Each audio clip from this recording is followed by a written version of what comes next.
정치가 바로 서야 나라가 바로 선다. 정치권 소식 발빠르게 전달해드립니다. 정치 파발마.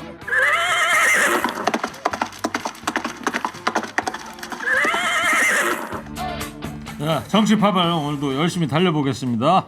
컴퓨터처럼 정확한 시사 평론, 평론계 터미네이터.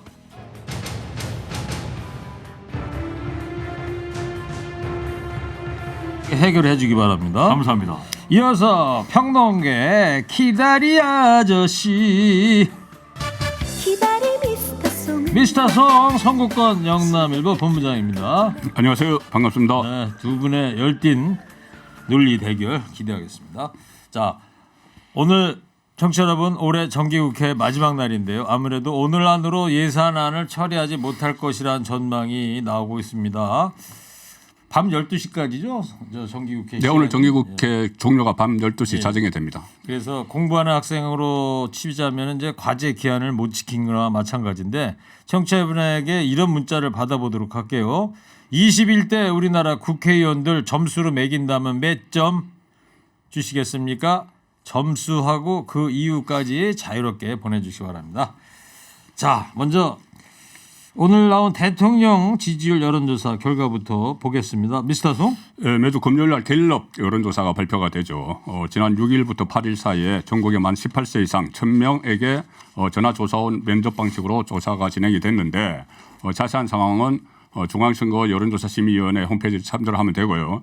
자, 잘하고 있다. 대통령 직무수행평가 긍정 33%, 부정 잘못하고 있다 59% 나왔는데 이거 최근 4주 동안의 추이를 보면은 이 긍정평가가 그동안 1%포인트씩 올랐습니다. 29, 30, 31 이랬는데 네. 이번 주에는 33%, 2% 네. 포인트가 올랐고 부정평가는 이 61, 62, 60에서 59로 내려왔어요. 이 긍정 33, 부정 59는 지난번 추석 무렵에 그때 지지율과 똑같은 겁니다. 그러니까는 모처럼 만에 50%대로 부정이 내려왔고 긍정이 30%대 중반 갔는데 유의미한 것이 이 국민의힘 지지층에서 더 지지율은 뭐 계속 올라가고 있는데 더불어민주당은 여전히 더불어민주당 중에서 윤석열 대통령 지지율은 3%에 머물고 있어요. 그런데 네. 중도층에서 무당층 그러니까 본인이 지지하는 정당이 없다고 대답한 무당층이 지난주 15%를 지지를 했는데 이번 주 20%. 그러니까 중도층에서 약간 좀 올라가고 있는 거기에 대해서 상당히 지금 대통령실에서는 희망을 갖고 있죠. 네, 무당층이라는 게 이제 지지 정당이 없는 중도층을 얘기하는 거고요. 그렇습니다. 이 중도층에서 대통령에 대한 지지율이 오르고 있다. 자, 배종용 교수님 어떻게 해석을 하십니까? 일단 3주 연속 상승한 것은 의미가 있고요. 그리고 부정평가가 12주 만에 59% 그러니까 50대에 내려왔다는 거죠. 의미가 60% 있는 대에서? 것이죠. 역시 이제 이렇게 된 것은 보수 지지층이 결집한 그런 결과로 보여지고요. 보수 지지층이 결집한 결정적인 사건은 화물 연대에 대해서 강력하게 대응한 그런 걸로 좀 보여집니다. 실제로 노조 대응 이유가 지금 뭐 24%로 무려 전주에 비해서 16%나 올랐기 때문에 그렇게 보여지고요. 다만 이 사인이 굉장히 좀 복잡해요. 왜냐하면은 정부의 이런 강경한 파업 대응이 잘 됐냐 잘못됐냐라는 것을 보니까는 잘못됐다가 51%, 잘했다가 31%니까 무려 20%포인트가 더 잘못됐다라는 게 우세하고요. 그리고 그런 안전운임제를 지속적으로 확대해야 된다라는 게 48%, 현재 시멘트 컨테이너만 해야 된다라는 게 26%니까 전반적으로 지금 화물 자동차 노조들의 그런 주장에 지금 국민들은 공감을 하고 있는 이런 상황이에요. 그래서 갤럽은 이번 결과를 전적으로 노조에 대한 그런 강경 대응으로만 해석하면 안 된다. 오히려 비속어 발언 파문이라든지 또는 뭐 이태원 참사라든지 그리고 MBC 등 공방 이런 것들이 좀 잦아든 그런 결과가 더 유의미하다 이렇게 보여지고요.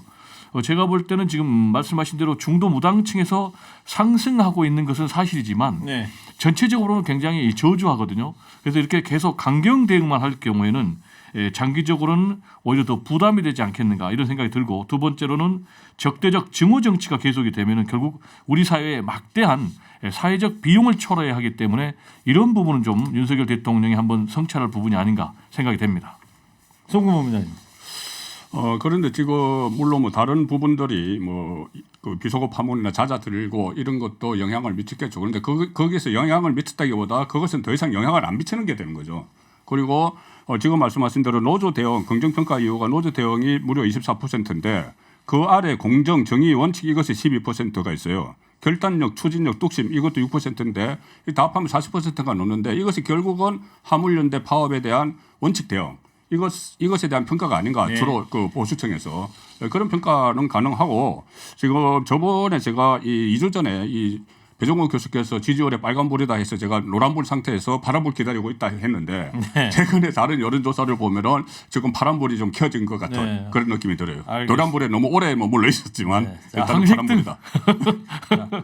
여론조사 두 분의 해석 잘 들었고요. 예. 배지원 교수님은 지금 무슨 불이라고 생각하세요? 그러면 황색등이죠. 왜냐하면 지금 여전히 갤럽 보면은 황색등이다. 예. 33대 59 부정평가가 59니까 아직도 파란불이라고 얘기하면 조금 네, 일부 그렇죠. 여론조사는 또 40%가 올라가는 것도 있으니까 한번 좀 네. 지켜보죠. 그래요. 자, 이제 12시 조금 넘어서 화물연대 파업이 이제 해산이 됐습니다. 화물연대 파업의 핵심 쟁점이 두 분도 얘기를 하셨습니다만 안전운임제 3년 연장 이건데 이 관련 법안이 일단은 민주당이 국토위를 통과를 시켰어요, 배 교수님. 네, 그렇습니다. 지금 이제 야당 단독으로 처리를 했습니다. 왜냐하면은 국민의힘에서 불참을 했거든요. 그래서 말씀하신 대로 이제 화물자동차 운수사업법 개정안에 부칙에다가 현재 지금 시행하고 있는 이 안전운임제를 2025년 12월 31일까지 운영한다라는 조항을 포함을 시켰습니다. 그런데 이 3년 연장안은 당초에 정부 여당이 제안했던 것이고요. 그리고 지난 6월달에 그였던 거죠. 그렇습니다. 그리고 이제 국민의힘 지금 국토위 간사가 또 발의를 했던 그런 법안인데 이걸 지금 국민의힘에서 오히려 반대하고 불참하고 이런 부분은 좀 너무 앞뒤가 맞지 않는 것 아닌가라는 생각이 들고요. 이렇게 국민의힘이 입장을 바꾼 것은 역시 대통령실에서 강력하게 선 업무 그리고 후 논의 이런 선 업무 복귀 후 논의 이런 입장을 정하다 보니까 국민의힘도 따라간 것이 아닌가 이렇게 좀 생각이 되는데 그러면 이제 국민의힘은 과연 어떤 정당인가라는 부분에 대해서 좀 질문을 하고 싶은데요. 아무리 좀 대통령실에서 강경하게 간다 그래도 좀 국민의힘은 이렇게 강대강 국면을 좀 맞는 그런 완충 역할을 하는 것이 집권당 역할이 아닌가 생각이 좀 듭니다. 자, 화물연대가 이제 조합원 투표를 통해서 파업을 이제 풀었는데 그런데 이제 정부 여당의 입장에서는 안전운임제 3년 연장안 이거 없던 걸로 하겠다 지금 현재 이런 상황이에요. 이제 파업을 풀었으니까는 다시 또 논의가 될 텐데 네. 파업 풀기 전까지는 이것은 파업을 하지 않는 조건으로 그 품목 확대 없이 3년 연장을 당정이 합의를 해서 그것을 발의를 한 거죠. 그런데 파업을 했습니다. 파업하기 전에 조건이었고 그래서 이 원희룡 국토교통부 장관도 이 원천 무효다. 그러니까 3년 동안 이 연장을 한 것은 이렇게 이야기를 했죠. 왜 그러냐면 이 파업에 그러니까 집단 운송 거부에 들어가고 나서 너무 많은 손실이 발생을 했어요. 손실액이 지금 추정되는 게 3조 5천억의 그 손실이 일어났고 현장에서 뭐 협박, 폭행 이런 것도 있었지 않습니까? 쇠구슬까지 사용을 해서 지금 한 명이 구속되고 두 명이 입건되는 이런 상황이고 여러 가지 후유증이 강하게 일어나는데 아무런 그게 조치 없이 3조 5천억 원의 손실이 일어난 상황에서 그 전에 파업이 안 들어가면은 3년 연장을 해주겠다고 한 것이지 파업에 들어가서 이렇게 손실이 일어났으니 일단 먼저 복귀를 해라. 복귀하고 나서 다시 협상을 하겠다고 했는데 복귀를 했기 때문에 지금부터 다시 협상이 되겠죠. 사실상 조합원들이 보름 동안 생계 문제도 제쳐두고 파업을 하다가 백기투항한 거나 마찬가지 아니겠습니까? 그렇죠. 이게 그럼에도 불구하고 이제 파업 전에 그 조건이었는데 파업을 해서 많은 손실을 끼쳤으니 우리는 모르겠다. 이거 좀 잔인하다는 생각이 아니 드는데 우리는 두 분은 모르겠다는 어떻게 돼요? 아니고 네. 제가 말씀드렸다시피 일단은 그 파업을 풀기 전에 이 방안이 원희룡 교통부 장관 이야기도 파업을 풀기 전에 나왔어요. 파업을 풀기 전에 일단 파업 풀고 복귀를 해라. 네. 복귀를 하고 나서 다시 이야기를 그거 하자니까. 어떻게 할 것 같아요? 정부 여당에서는.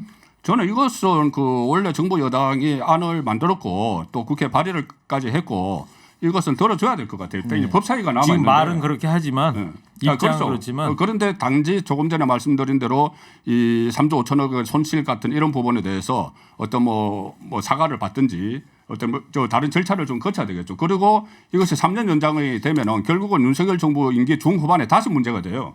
다시 문제가 돼서 그때 다시 일몰제를 폐지하자고 이런 논란들이 다시 일어날 텐데 그 부분에 대해서도 3년 이후의 문제에 대해서도 뭔가 확실한 이 협약을 하고 나서 3년 연장을 해주든지 네. 그렇게 되겠죠. 뭔가 조건부로 저 안전운임 이제 3년 연장을 저는 할것 그렇게 될 같다. 거라고 봅니다. 수 교수님 어떻게 보세요? 제가 볼 때는 정부 여당이 굉장히 잘못하고 있다. 왜냐하면 정치의 역할이 사회적인 갈등이나 분열을 해소해서 통합으로 가는 것인데 지금 뭐 정부 여당의 태도를 보면 오히려 사회적 갈등과 분열을 증폭시키는 쪽으로 가고 있다. 그리고 이번에 이제 화물자동차 노조에서 또 종사자들이 지금 이렇게 파업까지 돌입하게 된 그 배경이 중요한데요. 노조가 지금 정부가 약속을 파기했기 때문에 그렇습니다. 왜냐하면 이미 지난 1차 파업 때 지금 정부가 약속을 했어요. 두 가지 약속을 했지 않습니까? 하나는 이 안전운임제를 지속적으로 추진한다라는 건 하나. 그리고 두 번째로는 품목을 확대한다라는 네. 건 이 두 가지인데 이 둘 다를 어겼기 때문에 지금 2차 파업까지 들어간 것인데 이제 지금 뭐 약세를 보인다고 그래가지고 완전히 그러면 이걸 없애겠다라고 하는 것은 정말로 맞지 않는 것이죠. 네, 알겠습니다. 자, 그리고 자, 이 오늘 정기국회 오늘 마지막 밤 12시까지 마지막 일정인데 새 예산 처리도 지금 오늘 어떻게 되고 있습니까? 조금 전에 저희 국회 출입기자회가 확인을 해보니까 예. 지금 아직 여야 원내대표가 협상을 진행 중입니다. 워낙 2시부터 본회의가 시작돼야 되는 거 아니겠어요? 2시부터 시작이 돼야 되고 이것이 빨리 여야 간의 예산이 합의가 돼야지 그다음에 기재부가 해야 되는 절차가 있거든요. 네. 예산 명세서 작성이라고 이게 시간이 상당히 걸립니다.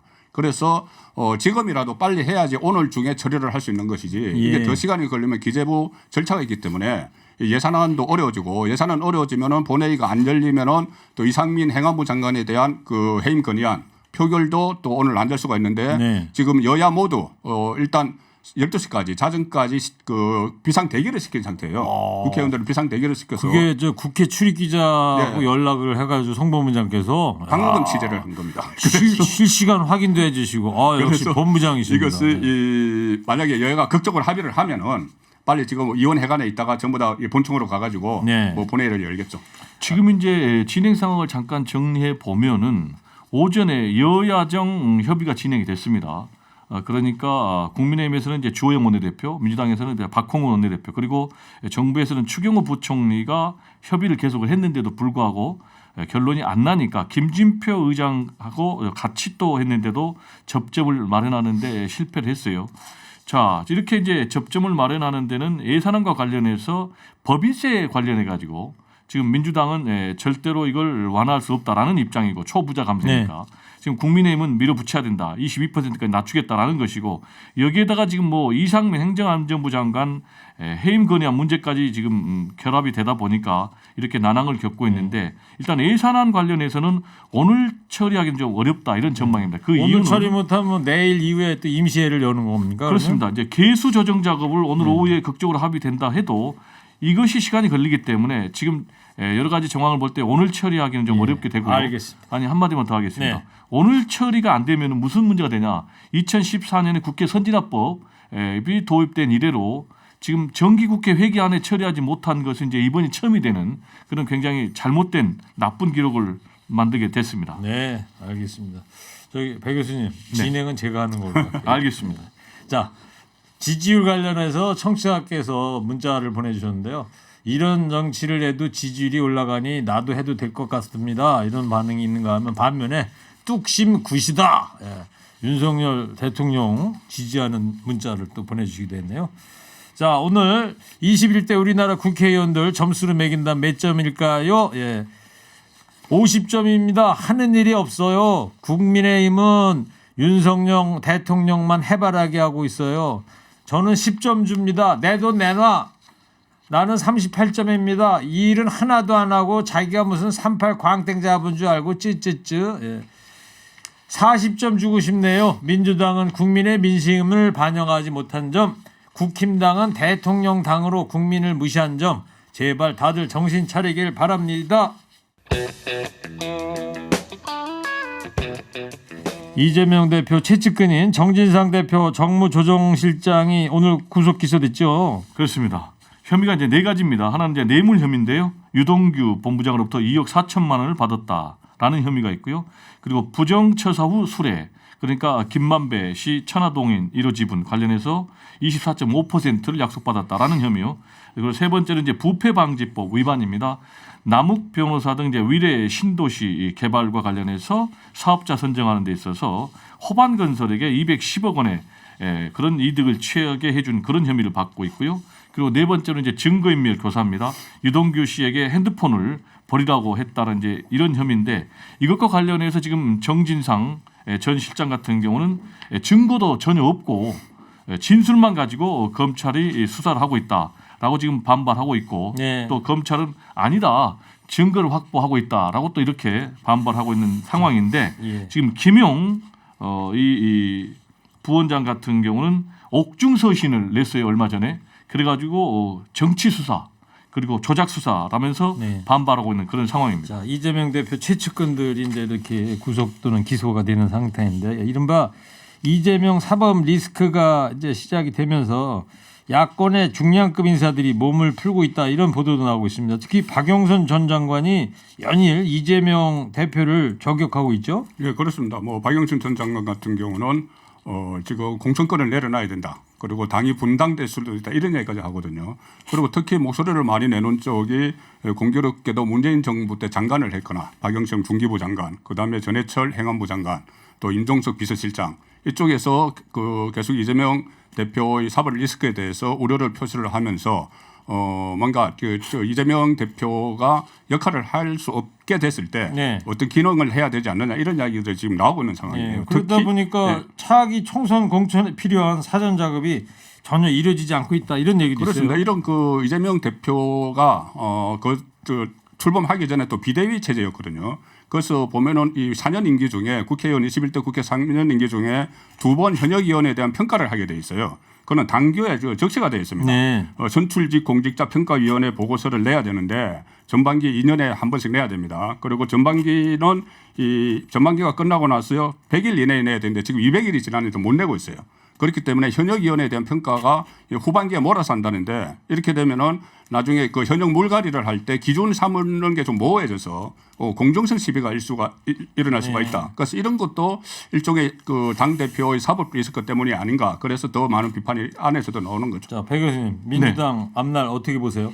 민주당 앞날은 뭐 계속해서 좀 시끄럽겠죠. 특히 이제 비명들의 목소리가 더 커질 가능성이 높겠죠. 그리고 비명들은 일단 좀 결집하는 그런 양상을 보이고 있고 박영선 전 의원 같은 경우 주장하는 게 분당을 얘기하다가 그리고 또 공천을 얘기를 했어요. 그리고 일부 비명에서는 이제 비대위 체제까지 얘기를 하고 있기 때문에 결국은 이재명 대표를 끌어내려서 공천로부터 좀 자신들의 지분을 인정받겠다라는 이제 그런 겨냥점이 좀 있는 것 같고요. 역시 이제 민주당의 앞날은 검찰의 수사가 굉장히 중요하겠죠. 결정적인 물증을 내놓느냐 못 내놓느냐가 중요한데 만약에 결정적인 물증을 내놓지 못한다면은 이재명 지금 체제가 그대로 갈 가능성이 더 높지 않나 이렇게 네. 전망이 됩니다. 자, 오늘 정진상 정무조정실장이 이제 기소가 됐고요. 이제 이런 상황인데 결국 검찰의 칼끝이 이재명 대표를 향할 것이다 그러는데 뭐 두 분 들은 얘기 좀 없어요? 이재명 대표의 검찰 수사 관련해서? 그러니까 일단은 그 김용 전진상 씨가 이 어떤 뭐 정치 자금을 받았던 뇌물을 받았던 이것이 선거에 쓰여졌다는 게 검찰의 기소장 내용입니다. 그런데 정진상 씨 같은 경우도 지금까지는 묵비권을 행사를 했어요. 왜 그러냐면 이것이 진술을 하기에 따라서 이재명 대표에게 바로 그 검찰 수사가 갈 수가 있기 때문에 묵비권을 행사했는데 구속 기소가 된 상황에서는 또 어떤 진술 변화가 있을지 그 부분도 지켜봐야 되고 네. 조금 전에 이 증거가 없다고 하셨지만 뭐 증거 뭐 최근에 뭐 내용 증명 같은 게 나온 것도 있고 또 하나는 뭐냐면은 김만배 씨 진술 그러니까 유동규 남욱 씨가 계속 이재명 대표와 대장동에 연결 이야기를 하는데 김만배 씨에게 들었다고 저는 진술을 하거든요. 그래서 만약에 김만배 씨가 그 말이 맞다고 확인을 하거나 아니면 또 다른 물증이 나오면은 이재명 대표에게 수사 칼날이 가지 않을 수가 없게 되는 거죠. 네, 전제를 달았잖아요. 물증이 나오면, 근데 물증이 안 나오면 일정 부분 물증이 나왔죠. 그 내용 증명 같은 거. 그런 부분은 아니고요. 물증이 나오지 않는다면 오히려 이제 검찰이 좀 감길 수가 있는데 이제 검찰의 시간은 저는 지났다고 보고 결국 이제 재판의 시간이라고 보여지는데 지금 재판이 진행이 되면서 남욱 씨가 오히려 굉장히 말이 좀 말리고 있어요. 구체적으로 얘기하면은 자신이 이재명한테 10몇 년 동안 해봤더니 씨알도 안 먹히더라라고 했는데 그것과 관련해서 뭐냐라고 물어보니까 공식적으로는 그렇고 밑에서 사람들이 알아서 했다라고 얘기를 하는데 그런 부분에 대해서는 주장만 있고 증거가 없는 상황이어서 앞으로 좀 결정적인 증거가 나올지 지켜봐야 되겠습니다. 알겠어요. 네, 오늘 여기까지 하겠습니다. 자, 그리고 21대 국회의원 청취자 여러분들 몇 점 주시겠습니까? 몇 분 소개 더 해드리겠습니다. 10점입니다. 우리나라 청년들 죽은 것은 나 몰라라는 정부입니다. 점수를 주라고요? 한 1점도 못 주겠다 이런 입장이신 것 같고요. 며칠간이었지만 우리의 태극전사들이 대한민국을 얼마만큼 사랑하는지 알고 있는지요. 높은 자리에 앉아있는 분들 국민에게 행복을 주지 못하신다면 걱정거리만이라도 주지 마시기를 부탁합니다. 또 화물연대 관련해서 유튜브 청취자께서 잔인하다는 표현이 많네요. 이런 또 의견을 보내주셨습니다. 마지막으로 두 분도 한 줄 평 해주기 바랍니다. 우리나라 국회의원들 21대 국회의원 점수 매긴다면 몇 점이고 이유까지 얘기해 주세요. 먼저 배종호 교수부터 해주세요. 3, 2, 1. 마이너스 60점. 싸움만 하고 예산안 처리도 못하고 국정조사도 제대로 못하니까요. 그래서 마이너스 60점 매겨서 세비를 회수하고 벌금을 추징해야 된다. 손해배상 차원에서. 그런 점에서 마이너스 60점입니다. 지금 그것을 한 줄 평이라고 하는 게야. 한 줄 평이라고 했더니 100줄 평을 했어요. 너무 길대요. 예, 취지는 좋대요. 근데 자 미스터 송 3, 2, 1. 59점, 60점이 낙제점이라고 하면은 59점. 제가 13대부터 국회를 취재를 했는데 최약체입니다. 소수 여당은 무기력하고 다수 야당은 대표 지키기에 올인하고. 지금 그것을 한 줄 평이라고 하는 오늘 게야. 두 분 다 마음에 안 든대요. 다 길어서 그렇대요. 예. 자 수고들 하셨습니다. 금요일 정치 파발마 오늘 여기까지 하겠습니다. 지금까지 배종호 교수 송국권 본부장이었습니다. 두 분 감사합니다. 네, 감사합니다.